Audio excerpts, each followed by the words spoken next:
Hello students, welcome to my channel study by Raghav.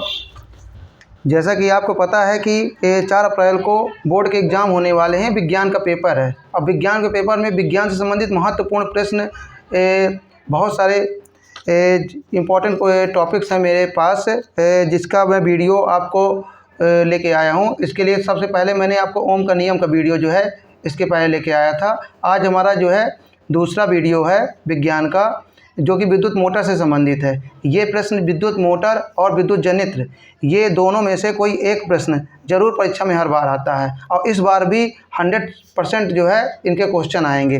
तो आप विद्युत मोटर वाला ये जो वीडियो है इसको देखना मत भूलिए, और इसको आप जो है ज़रूर अच्छी तरह से देख लीजिएगा। मैंने जिस प्रकार से लिखा है आपको केवल उसी प्रकार से परीक्षा में लिखना है।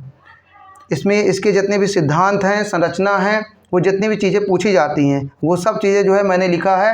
आपको स्क्रीनशॉट ले लेना है इसका, और उसको एक बार पहले अभी अच्छी तरह देखिए। इसके बाद स्क्रीनशॉट लेकर उसको एक बार रिवाइज कर लीजिएगा, और आप परीक्षा में उसी तरह उसको बनाकर उसको कंप्लीट कर दीजिएगा। पूरे के पूरे आपको नंबर मिलेंगे। तो चलते हैं आज के टॉपिक्स की तरफ, विद्युत मोटर। तो देखिए विद्युत मोटर, तो विद्युत मोटर में आपको सबसे पहले विद्युत मोटर के बारे में थोड़ा सा पहले परिचय दे देना है आपको कि विद्युत मोटर का काम क्या होता है। ठीक है, तो आप लिखेंगे विद्युत मोटर है क्या। तो विद्युत मोटर क्या होता है? विद्युत मोटर एक युक्ति है, एक साधन है जो कि क्या करता है, विद्युत ऊर्जा को यांत्रिक ऊर्जा में बदलता है। ठीक है, तो विद्युत ऊर्जा को यांत्रिक ऊर्जा में बदलने का साधन होता है। विद्युत ऊर्जा को यांत्रिक ऊर्जा में बदलता है एक ऐसी युक्ति जो विद्युत ऊर्जा को यांत्रिक ऊर्जा में बदलती है, उसको विद्युत मोटर कहते हैं। तो इसके बाद देखिए इसका सिद्धांत क्या होता है। इसका सिद्धांत देखिए क्या होता है। जब किसी चालक आयताकार कुंडली को चुंबकीय क्षेत्र में रखकर उसमें विद्युत धारा प्रवाहित की जाती है, तो कुंडली पर एक बलयुग्म कार्य करने लगता है, जो कुंडली को उसकी अक्ष के परितः वामावर्त दिशा में घुमा देता है। देखिए इसका जो सिद्धांत है, इसका जो सिद्धांत है, तो देखिए यहाँ पर जैसे लिखा हुआ है सिद्धांत कहता है कि जब किसी आयताकार कुंडली को, यानी इसका सिद्धांत देखिए क्या होता है, यानी किस सिद्धांत पर काम करता है। तो जैसे देखिए एक कोई आयताकार कुंडली है, ये आयताकार कुंडली है। ठीक है, इस आयताकार कुंडली को हम लोगों ने ABCD, जैसे एक आयताकार कुंडली इसमें होती है ABCD, ये आयताकार कुंडली होती है। इसको क्या करते हैं, एक चुंबक, ये चुंबकीय क्षेत्र होता है। 2 चुंबक होते हैं, एक जो है N ध्रुव, एक इसका S ध्रुव होता है। 2 चुंबक के बीच में इसको रखा जाता है। किसी भी चालक को अगर 2 चुंबक के बीच में रखा जाता है, इसमें तार लपेट दी जाती हैं, बहुत सारी तार लपेट दी जाती हैं, और ये तार ऐसी होनी चाहिए, विद्युत रोधी होना चाहिए। ये इसका मतलब इसके ऊपर जो है एक पेंट होता है, विद्युत रोधी पेंट, जो कि उसमें लगाया जाता है, और इसमें तार लपेट दिए जाते हैं, जिससे ये एक परिनालिका की तरह काम करने लगती है। और इस पर देखिए फिर क्या करते हैं, इस पर हम लोग इसका कनेक्शन कर देते हैं इससे विद्युत धारा से, इसके विद्युत धारा यानी बैटरी से इसका कनेक्शन कर देते हैं यहाँ पर। तो इधर पर देखिए इसका कनेक्शन जो है बैटरी से हो जाता है, बैटरी से प्लस माइनस। तो देखिए यहाँ पर विद्युत धारा बह कर आती है, तो विद्युत धारा जो होगी वो पहले इस डायरेक्शन में आएगी, इसके बाद फिर इस डायरेक्शन में आती है, फिर विद्युत धारा इस प्रकार बहती है। जब विद्युत धारा बहती है तो किसी चालक में अगर किसी चुंबकीय क्षेत्र में जो रखा है उस पर अगर विद्युत धारा प्रवाहित की जाती है, तो उस पर एक विद्युत बल काम करने उस पर एक चुंबकीय बल काम करने लगता है। अब वो चुंबकीय बल जो होता है, इसको क्या करेगा, ये फ्लेमिंग के बाएं हाथ के नियम के अनुसार ये चुंबकीय विद्युत धारा की दिशा अगर ऐसे है और ये चुंबकीय क्षेत्र की दिशा ऐसे है, तो इसके नीचे की तरफ इस पर बल लगने लगेगा। और अब यहाँ पर धारा इस डायरेक्शन में उल्टा हो गई, और चुंबकीय क्षेत्र ऐसे है, तो ये ऊपर की ओर बल लगने लगेगा। तो ये बल क्या करेगा, इसको नीचे की ओर और इसको ऊपर की ओर, इसको ऐसे ऐसे घुमाएगा। जैसे एक एग्जाम्पल, जैसे मान लीजिए आपके सामने मान लीजिए ये कुंडली है। अब ये कुंडली में इस तरफ एक जो है जो वायर है इसको नीचे की ओर करेगा और इसको ऊपर की ओर। तो इस प्रकार कुंडली ऐसे ऐसे घूमने लगेगी, ऐसे ऐसे अपने आप। तो हमें तो यही चाहिए ना कि कुंडली घूमती रहे। मोटर भाई क्या होती है, मोटर का काम होता है घूमना, ठीक है। और जब घूमेगी तभी यांत्रिक ऊर्जा पैदा होगी। तो यांत्रिक ऊर्जा देना, विद्युत ऊर्जा लेना और यांत्रिक ऊर्जा देना, यही कार्य होता है इसका। तो सिद्धांत क्या है इसका, जब विद्युत धारा प्रवाहित की जाती है किसी आयताकार कुंडली पर, तब उस पर एक बल युग्म लगने लगता है और ये बल युग्म इसको घुमाता है, ठीक है। इसी को वो मोटर का सिद्धांत कहते हैं। तो देखिए यहाँ पर लिखा हुआ है आपके सामने, किसी आयताकार कुंडली में जो कि चुंबकीय क्षेत्र में रखी है, उस पर विद्युत धारा प्रवाहित की जाती है। तो कुंडली पर एक बल युग्म काम करने लगता है। बल युग्म का मतलब इस तरफ भी बल और उस तरफ भी बल। तो दो बल जब एक साथ होते हैं, एक नीचे की तरफ एक ऊपर की तरफ, तो उसको बल युग्म कहते हैं। तो ये जो बल युग्म काम करने लगते हैं, तो उस समय क्या हो जाता है, कुंडली अपनी अक्ष के परितः घूमने लगती है, वो भी वामावर्त दिशा में। अब वामावर्त दिशा में क्यों घूमेगी, देखिए मैंने बताया आपको कि एक कुंडली को तो नीचे की ओर कर रहा है, एक ऊपर की ओर कर रहा है। बताइए कैसे घूमेगा, ये नीचे की ओर करेगा, ये इसको ऊपर की ओर करेगा। तो बताइए कि डायरेक्शन क्या है, डायरेक्शन तो ऐसे है, ऐसे। इसका मतलब ये कौन सी डायरेक्शन है, ये हमारी एंटी क्लॉकवाइज, जिसको कहते हैं वामावर्त। वामावर्त, ये वामावर्त दिशा है, यानी घड़ी की विपरीत दिशा में हमेशा घूमते हैं। कभी भी आप पंखा खोलिएगा, ठीक है, कभी भी आप फैन ऑन करिए, तो फैन की डायरेक्शन भी हमेशा वामावर्त होती है, यानी एंटी क्लॉकवाइज होती है, घड़ी की विपरीत दिशा में। क्यों, क्योंकि उसके अंदर मोटर लगी होती है। तो इस चीज़ को हमेशा याद रखिएगा, इसकी डायरेक्शन हमेशा जो है एंटी क्लॉकवाइज यानी घड़ी की विपरीत दिशा में होती है, मोटर की डायरेक्शन। तो यहाँ पर अब देखिए क्या है इसमें संरचना। संरचना में क्या करना है आपको, संरचना का मतलब होता है कि विद्युत मोटर में क्या क्या चीज़ें होती हैं। तो देखिए विद्युत मोटर जो होती है, विद्युत मोटर का जैसे कि चित्र है, देखिए चित्र मैं आपको यहाँ पर विद्युत मोटर का चित्र दिखा रहा हूँ। तो विद्युत मोटर का देखिए चित्र है, तो चित्र आपको ऐसे देखना है। अब ये विद्युत मोटर का जो चित्र है, इस चित्र में देखिए क्या है, एक जो है चुंबकीय क्षेत्र होना चाहिए, बहुत ज़रूरी है, ठीक है, चुंबकीय क्षेत्र होना चाहिए, बहुत ज़रूरी है। तो क्षेत्र चुंबक हम कह देंगे कि क्या ज़रूरी है, क्षेत्र चुंबक ज़रूरी है, यानी एक क्षेत्र चुंबक ज़रूरी है जो कि चुंबकीय क्षेत्र पैदा करे। इसके बाद दूसरा क्या है, ये आयताकार कुंडली भी ज़रूरी है, यही तो घूमेगी, तो जिसको कहते हैं हम आर्मेचर कहा जाता है, इसको आर्मेचर या आयताकार कुंडली, एक तो ये ज़रूरी है। इसके बाद क्या है, इनके बाद यहाँ पर ये कुछ रिंग होती हैं ऐसे ऐसे, जिसको कहते हैं ये आधी आधी जो होती हैं कटी होती हैं वृत्ताकार, जिसको कहते हैं हम लोग रिंग या वलय, ठीक है। हम वृत्ताकार वलय होती हैं, वृत्ताकार वलय, लेकिन यहाँ पर वलय जो है ये टूटी होती हैं आधी आधी, इसको कह सकते हैं अर्धवृत्ताकार। अर्धवृत्ताकार वलय होती हैं, इनका जैसे P और Q यहाँ पर, ठीक है। ये जो अर्धवृत्ताकार वलय होती हैं, इनका काम भी बहुत महत्वपूर्ण है। ये क्या करती हैं, विद्युत धारा की दिशा में परिवर्तन करती हैं। इसके बाद यहाँ पर यक्स और वाई ये ब्रुश हैं, ये ब्रुश होते हैं जो कि इसके बाहर थोड़ा सा लगे होते हैं ऐसे, तो इसको कहते हैं ब्रुश। तो ब्रुश, यक्स और वाई, ठीक है, एक तो ये ज़रूरी है। इसके बाद फिर आप जैसे बैटरी हो गई, ठीक है, बैटरी हो गई एक, तो ये चीज़ें जो हैं इसकी संरचना में शामिल है, ठीक है। तो यहाँ पर हम लोगों को इन्हीं के बारे में आपको थोड़ा थोड़ा लिख देना है सबके बारे में। तो इसको कहते हैं संरचना। तो हम आते हैं देखिए संरचना में।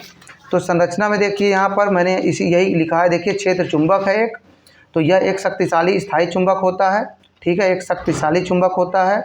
अब कभी भी जब क्षेत्र चुंबक के बारे में आता है, चाहे विद्युत जनित्र के बारे में आप लिख रहे हों, चाहे विद्युत मोटर के बारे में, तो उसको जो है जब कोई चुंबक के बारे में लिखते हैं तो आपको ये तो ज़रूर लिख देना यह एक शक्तिशाली चुंबक है। और इसके जो ध्रुव होते हैं यन और यस, चाहे वहाँ हो चाहे यहाँ हो, चुंबक दोनों के जो चुंबक शक्तिशाली होता है और ध्रुव क्या होते हैं, यन और यस। अब इसके बाद दूसरा नंबर है आर्मेचर, यानी आयताकार कुंडली जो होती है उसी को आर्मेचर कहते हैं। ये कच्चे लोहे की करोड़ पर, कच्चे लोहे का एक करोड़ लेते हैं और उस पर तांबे के तार को जो है कई बार लपेटते हैं उसके फेरों को, ठीक है। तो इस प्रकार ये आप आर्मेचर बनता है और चुंबक के ध्रुवों यन और यस के बीच घूमती है ये, ये चुंबक के ध्रुवों के बीच घूमती है। इसके बाद विभक्त वलय। विभक्त वलय जैसे मैंने बताया था, एक कुछ रिंग होती हैं 2 ठो ऐसे ऐसे, तो ये विभक्त वलय होती हैं। तो विभक्त वलय का मतलब होता है ये अलग अलग होती हैं, वृत्त से विभक्त होती हैं। ऐसे विभक्त वलय जो होती हैं ये ऐसे वृत्त होता है, वृत्ताकार होना चाहिए, लेकिन ये कटी कटी होती हैं ऐसे ऐसे बीच में, तो यानी आधी आधी ऐसे, तो इनको विभक्त वलय कहते हैं। ये विभक्त वलय कहलाती हैं। और यहाँ से एक शिफ्ट जाता है जो कि इसको जो है ये घूमता रहता है ऐसे ऐसे ऐसे। अब विभक्त वलय देखिए इसी प्रकार इसमें ऐसे जुड़ी होती हैं यहाँ से, और ये स्वतंत्र होता है घूमने के लिए। तो इसमें देखिए विभक्त वलय 2 हैं, इसको पी और क्यू से नाम दिया गया है। देखिए विभक्त वलय, इसमें एक ऐसी वलय यानी छल्ला होती है ये, जो 2 अर्धवृत्ताकार वलयों पी और क्यू में विभक्त होती है। आर्मेचर की कुंडली के दोनों सिरे, आर्मेचर की जो कुंडली होती है उनके जो दोनों सिरे होते हैं इसी विभक्त वलयों पी और क्यू से जुड़े होते हैं। आर्मेचर की कुंडली के जो दोनों सिरे होते हैं, ये देखिए यहाँ पर आर्मेचर है, ये आर्मेचर की कुंडली के जो दोनों सिरे हैं इन विभक्त वलयों से ही जुड़े होते हैं। ये देखिए एक यहाँ से पी से और यहाँ से क्यू से जुड़े होते हैं। इसके बाद आर्मेचर की कुंडली के दोनों सिरे इसी पर इन्हीं विभक्त वलयों से जुड़े होते हैं तथा ये विभक्त वलय पी तथा क्यू आर्मेचर के ध्रुव दंड से जुड़े होते हैं। आर्मेचर के ध्रुव दंड से जुड़े होते हैं। तो देखिए ध्रुव दंड क्या है? ध्रुव दंड जो होता है वो ये होता है, इसको कहते हैं ध्रुव दंड। ध्रुव दंड, ठीक है। ये ध्रुव दंड का मतलब होता है एक डंडे की तरह का लगा दिया जाता है इसके बीच में, ठीक है। ये घूमने के लिए लगाया जाता है। कोई मोटर जब घूमती है, जैसे कोई पंखा है, पंखे में पंखी जिसमें लगी होती हैं वो मोटर है, तो मोटर का ध्रुव दंड होता है वो। तो इसके बाद यहाँ पर देखिए अब ये ब्रुश आती हैं। ब्रुश क्या होती हैं? जिसमें ब्रुश होती हैं तो ये कार्बन धातु की ये कार्बन धातु की या तो मतलब कार्बन की या तो कार्बन धातु की बनी 2 पत्तियाँ X तथा Y हैं, जो क्रमशः P और तथा Q को स्पर्श करती हैं। देखिए ये क्या है, ये कुछ पत्तियाँ लगाई जाती हैं। पत्तियों का मतलब ये यहाँ पर कुछ पत्तियाँ टाइप में होती हैं, कुछ धातु की पत्तियाँ होती हैं यहाँ पर, इनको लगा दिया जाता है इसी में P और Q में अटैच कर दिया जाता है यहाँ पर, ठीक है। इसके बाद फिर क्या होता है, ये P और Q को स्पर्श करती हैं। ये देखिए P और Q को ये स्पर्श कर रही हैं, यहाँ से P को स्पर्श कर रही है ये, और यहाँ से Y जो है Q को स्पर्श कर रही है। और इन ब्रुशों का संबंध 2 संयोजक पेंचों से करके इनके बीच एक बैटरी लगा देते हैं। देखिए बैटरी का कनेक्शन जो है एक यहाँ से कर देते हैं और एक जो है ब्रुश इस तरफ के ब्रुश से कर देते हैं, और यहाँ से हम लोग आयताकार कुंडली का कनेक्शन जो है यहीं से कर देते हैं इन्हीं ब्रुशों से। ये वाली ब्रुश का कनेक्शन Y से कर देते हैं, इस तरफ की वाली जो AB भुजा है इसका कनेक्शन हम लोग X ब्रुश से कर देते हैं, ठीक है। तो यह इस प्रकार जो है इस ब्रुश से विद्युत धारा कुंडली में प्रवाहित होती है। ब्रुश से जो है देखिए विद्युत धारा ऐसे आएगी और विद्युत धारा प्रवाहित होगी कुंडली में, इस प्रकार जो है निकल के ये विद्युत धारा यहाँ आ जाएगी। तथा दूसरे ब्रुश से धारा बाहर निकलती है, दूसरे ब्रुश से जो धारा है वो बाहर निकलती है, ठीक है। यहाँ से धारा ये बाहर निकल रही है, देखिए यहाँ से धारा अंदर आ गई और यहाँ इस ब्रुश से धारा देखिए बाहर निकल रही है और माइनस की तरफ जा रही है ये। इसके बाद अब देखिए यहाँ पर इसकी कार्यविधि जो कि बहुत इम्पोर्टेंट है। इसमें जो है बहुत कन्फ्यूजन लड़कों को रहता है। तो देखिए जब बैटरी से विद्युत धारा का प्रवाह ब्रुश X से होते हुए कुंडली ABCD में कराया जाता है, यानी सबसे पहले क्या करना है कि आपको लिखना है कि बैटरी से विद्युत धारा का प्रवाह किया गया, ठीक है। क्योंकि इसमें क्या होता है, विद्युत मोटर का मेन काम होता है कि विद्युत धारा को बाहर से कुंडली में प्रवाहित करना, जिससे कुंडली जो है घूमने लगती है, ठीक है, कुंडली को घुमाना। तो बैटरी से विद्युत धारा का प्रवाह ब्रुश X से होते हुए कुंडली ABCD में करते हैं यहाँ पर। तो सबसे पहले देखिए यानी ये बैटरी है, बैटरी से विद्युत धारा का प्रवाह किया जाता है, यहाँ से विद्युत धारा का प्रवाह होता है ऐसे X से होते हुए। आप लिखेंगे सर्वप्रथम बैटरी से विद्युत धारा का प्रवाह यक्ष से होते हुए कुंडली के सिरे या कुंडली के भुजा AB में किया जाता है। तो AB में जब यहाँ पर धारा बहती है तो धारा की दिशा देखिए ये है धारा की दिशा, और चुंबकीय क्षेत्र की दिशा ये है N से S की ओर। तो उस समय क्या होता है, फ्लेमिंग के बाएं हाथ के नियम के अनुसार अगर B यहाँ है और धारा इस डायरेक्शन में बह रही है तो नीचे की ओर एक बल काम करता है। ठीक है, ये एक चुंबकीय बल होता है, चुंबकीय बल नीचे की ओर काम करता है। तो देखिए बल यहाँ काम करेगा। इसके बाद फिर क्या होगा कि ये धारा जो है जब ऐसे जाएगी विद्युत धारा तो यहाँ पर देखिए इसका मान पलट जाता है। चुंबकीय क्षेत्र का मान तो वही रहता है, चुंबकीय क्षेत्र की डायरेक्शन वही रहती है और इसकी डायरेक्शन उल्टा हो जाती है, जिसके कारण से अब ये नीचे था, अब ये ऊपर की ओर बल लगने लगेगा चुंबकीय बल। तो ये देखिए ऊपर की ओर बल लगने लगा। तो ये क्या कर रहा है, इस प्रकार जो है इसको घुमा रहा है, ये नीचे ये ऊपर, यानी ये जो है इसको नीचे की ओर ऐसे और ये इसको ऊपर की ओर, इस प्रकार जो है ये ऐसे ऐसे घूमता जाएगा। तो ये किस डायरेक्शन में घूमेगा, ये घड़ी की विपरीत दिशा में, जिसको कहते हैं वामावर्त दिशा में घूमने लगती है कुंडली। यही चीज़ें इसमें लिखी गई हैं। देखिए कि विद्युत धारा प्रवाहित की जाती है यक्ष से होते हुए। तो जो विद्युत ABCD में विद्युत धारा का जो प्रवाह होता है ABCD डायरेक्शन में, इसका मतलब देखिए ABCD इस डायरेक्शन में विद्युत धारा बह रही है। इसके बाद फिर क्या होता है कि तो AB भुजा में विद्युत धारा की दिशा जो है A से B की ओर होती है, A से B की ओर, तथा भुजा CD में विद्युत धारा की दिशा C से D की ओर। भुजा AB में A से B की ओर धारा की दिशा और CD में C से D की ओर विद्युत धारा की दिशा यहाँ पर। अब इसके बाद अर्थात एक दूसरे के विपरीत होती हैं, मतलब एक दूसरे के विपरीत है, इस तरफ ऐसे बह रही है, इस तरफ ऐसे बह रही है। तो भुजा AB तथा CD पर लगने वाले चुंबकीय बल की दिशा फ्लेमिंग के बाएं हाथ के नियम से निर्धारित करते हैं। मतलब कहने का ये है, मैंने आपको जैसे बताया, यहाँ पर ये जो विद्युत धारा है और ये विद्युत धारा है, तो के बहने से क्या हो जाएगा, विद्युत धारा के बहने से एक चुंबकीय बल लगने लगेगा। अब ये चुंबकीय बल की जो दिशा होती है फ्लेमिंग के नियम से तय किया जाता है। तो फ्लेमिंग के बाएं हाथ के नियम के अनुसार यहाँ नीचे की ओर बल लगेगा, यहाँ ऊपर की ओर बल लगेगा, और ये दो बल एक साथ लगते हैं तो इसको कहते हैं बल युग्म। तो इसका मतलब बल युग्म काम करने लगेगा। तो देखिए मैंने लिखा है बाएं हाथ के नियम से निर्धारित करते हैं फ्लेमिंग के बाम हस्त के नियम से AB भुजा पर अधोमुखी नीचे की ओर, AB भुजा पर नीचे की ओर तथा भुजा CD पर ऊपर की ओर एक बल लगता है। ये देखिए नीचे की ओर और भुजा CD पर ऊपर की ओर एक बल लगता है।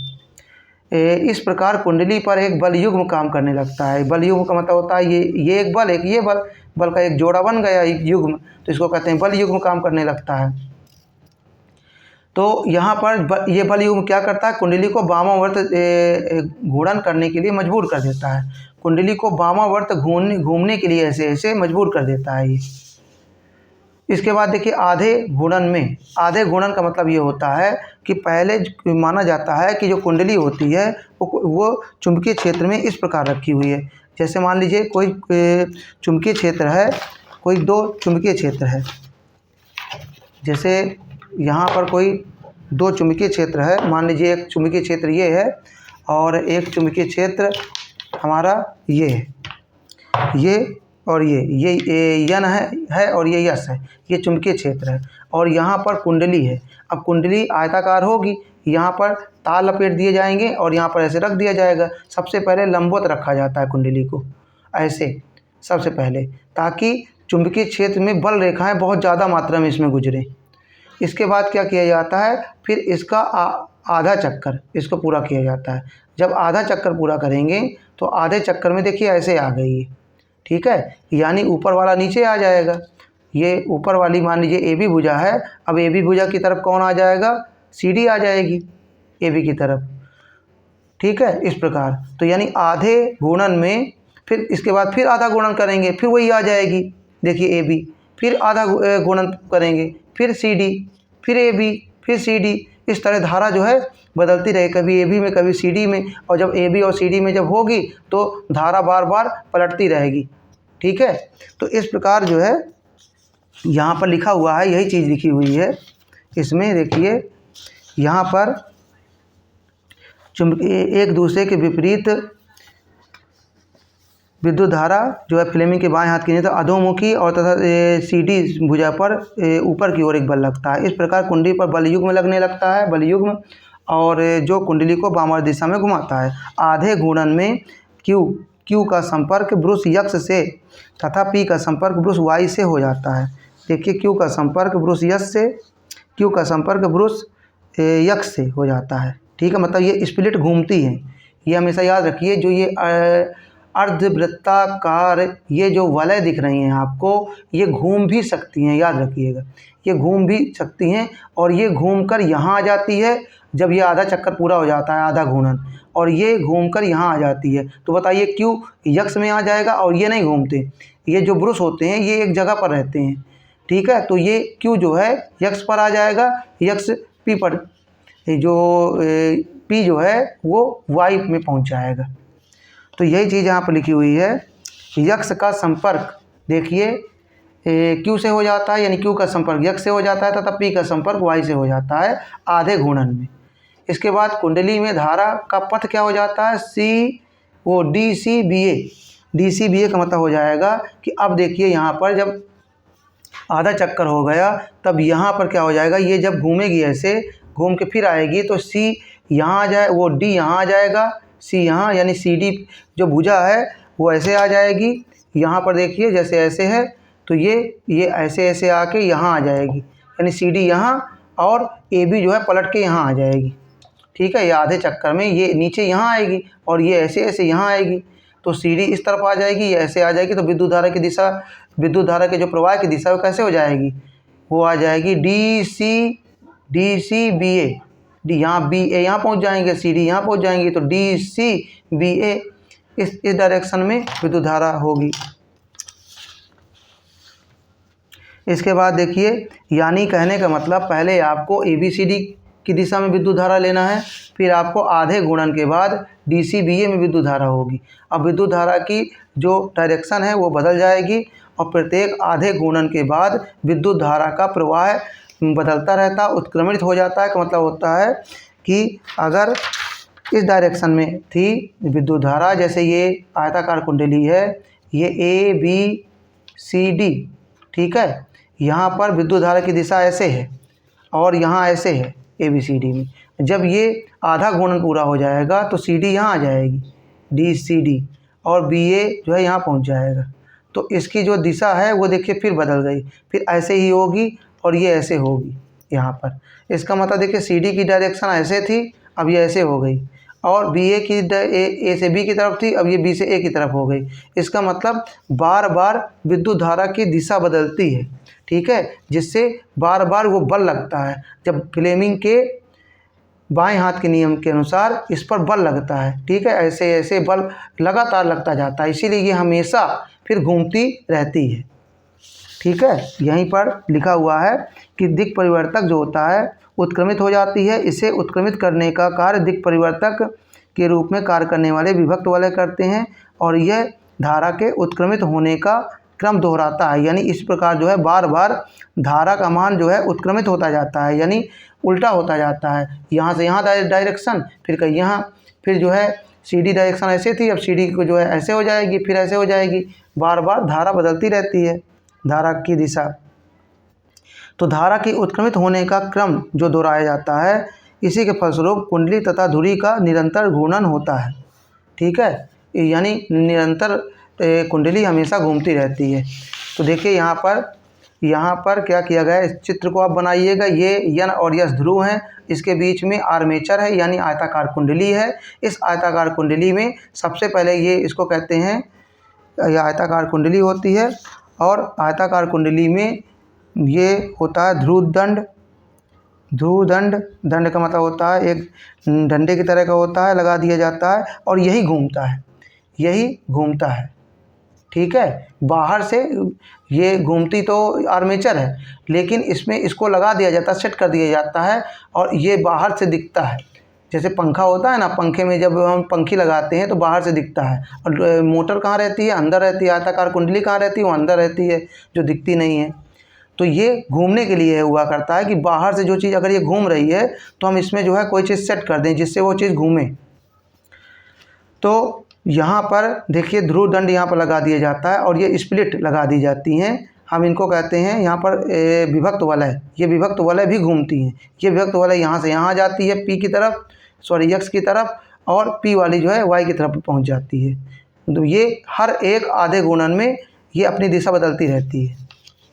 तो देखिए इस प्रकार का ये चित्र है और ये बल युग्म लगता है यहाँ पर एक बल यहाँ लगता है, एक बल यहाँ लगता है। फ्लेमिंग के बाएं हाथ के नियम से बल युग्म काम करता है जिससे ये घूमती है। बस आपको यही सब चीज़ें लिख देनी है, ठीक है। तो स्टूडेंट कैसा रहा आज का वीडियो? अगर वीडियो अच्छा लगा हो तो हमारे चैनल को सब्सक्राइब करिए और वीडियो को लाइक करिए। Okay, thank you. हम जो है नेक्स्ट वीडियो भी आपके सामने लेके आएंगे जो कि बहुत ही इंपॉर्टेंट टॉपिक से संबंधित होगा। आज का वीडियो बस इतना ही। धन्यवाद।